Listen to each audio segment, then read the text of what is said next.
اعوذ باللہ من الشیطان الرجیم بسم اللہ الرحمن الرحیم اللہم صلی علی سیدنا و مولانا محمد وعلی آل سیدنا و مولانا محمد وبارک وسلم۔ دوستو، آج ہم جس ہستی کا ذکر کرنے جا رہے ہیں اس کا نام نامی ہے ذکر اسد اللہ الغالب امیر المؤمنین والمؤمنات علی ابن ابی طالب کرم اللہ تعالی وجہ کریم۔ حضرت علی کے جملہ حالات حصہ دوم میں آ رہے ہیں، ہم ضرور حصہ دوم میں ہی جائیں گے انشاءاللہ، اور 12 ائمہ معصومین میں سے مولا کائنات کا آپ شیر خدا سے کے لقب سے مقلب ہوئے، یعنی آپ کو شیر خدا کا لقب ملا، the Lion of God۔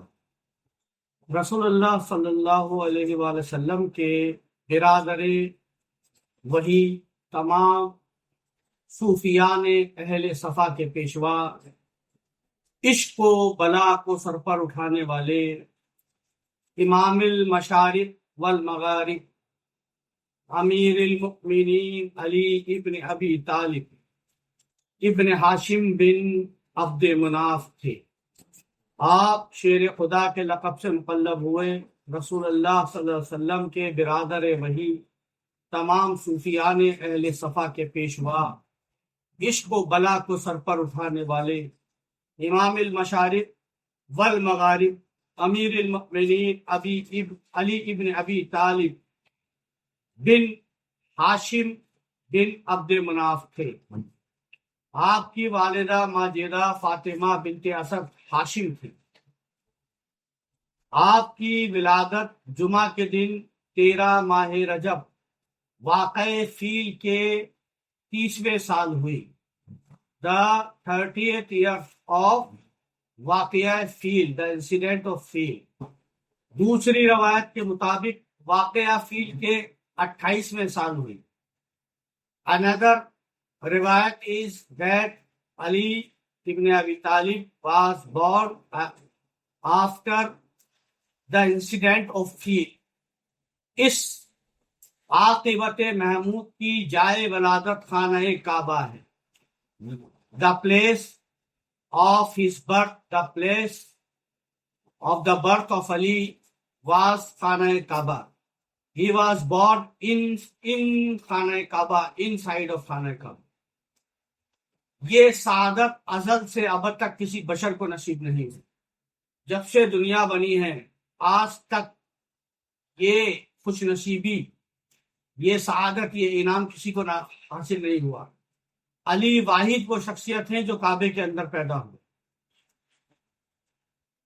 اب کسی بزرگ نے کیا شعر کہا ہے، در معرفت علی ناچوں اس ونا چینت، در خانہ حق زادے بجانش سوگن، نے فرزند کے خانہ زاری وارد، شک نیست کے باشدش بجائے فرزند۔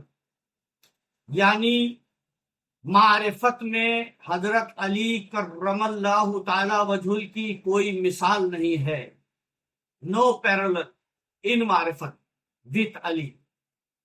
یعنی معرفت میں حضرت علی کرم اللہ وجہ کریم کی کوئی مثال نہیں ہے۔ اس کی جان کی قسم، وہ اللہ کے گھر میں پیدا ہوا ہے۔ آج تک کوئی ایسا بچہ پیدا نہیں ہوا جو اللہ تعالی کا خانہ زادہ ہو، اور اس میں شک نہیں کہ وہ حق کے نزدیک بجائے فرزندی ہے۔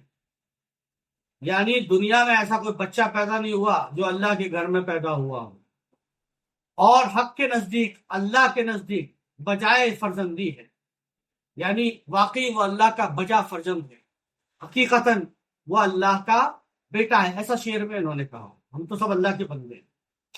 آپ کی کنیت ابو الحسن اور ابو تراب ہے، اور آپ کے القاب امیر المومنین، امام المسلمین، مرتضی اسد اللہ اور ولی اللہ تھے۔ روضۃ الشہداء میں لکھا ہے آپ نے 3 دن تک ماں کا دودھ نہیں پیا پیدا ہونے کے بعد۔ فرمایا بس حضرت رسالت پناہ صلی اللہ علیہ وسلم نے آپ کو اپنی گود میں اٹھا کر اپنا منہ آپ کے منہ پر رکھ دیا اور اپنی زبان وحدت بیان حضرت علی کے منہ میں دے دی۔ جب مولا علی پیدا ہوئے تو نہ آنکھ کھولی اور نہ منہ کھولا، تو لوگوں میں 3 دن تک تو لوگوں میں یہ بات مشہور ہو گئی کہ حضرت ابو طالب کے گھر میں اندھا گونگا بچہ پیدا ہوا۔ 3 دن کے بعد رسول اللہ کہیں باہر تھے، جب آپ تشریف لائے اور آپ نے گود میں لیا تو آپ نے آنکھیں کھولی، اور پہلی بار دنیا میں آنے کے بعد جس کا چہرہ دیکھا وہ رسول اللہ۔ اس کے بعد آپ نے اپنی زبان مولا علی کے منہ میں دی، اور پہلی بار جو چیز آپ کے حلق میں آپ کے منہ میں گئی دنیا میں آنے کے بعد وہ لعاب دہن رسول اللہ صلی اللہ علیہ وسلم۔ تاریخ گواہ ہے کہ جب بچہ پیدا کرتی ہے عورت تو نجس ہوتی ہے، ناپاک ہوتی ہے۔ 40 دن تک وہ قرآن کو ہاتھ نہیں لگا سکتی، کعبے کے اندر نہیں جا سکتی، کعبے کے باہر حرم شریف میں نہیں جا سکتی، کعبے کو چھو نہیں سکتی۔ لیکن اور جب اللہ تعالیٰ نے بنا باپ کے حضرت مریم کو بیٹا دیا تھا تو اب آپ سوچو کتنا پوتر ہوگا وہ۔ اللہ تعالیٰ نے جبرائیل کو بھیجا تھا آدمی کی شکل میں، ان کے مساج سے حضرت عیسیٰ پیدا ہوئے۔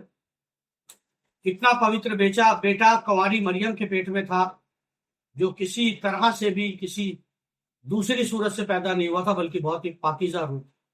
اللہ نے اپنی روح بھی کہا۔ جب بچہ پیدا کرنے کا وقت آیا تو بیت المقدس سے آواز آئی کہ مریم چلی جاؤ یہاں سے، جچہ خانہ نہیں ہے، میٹرنیٹی ہوم میں۔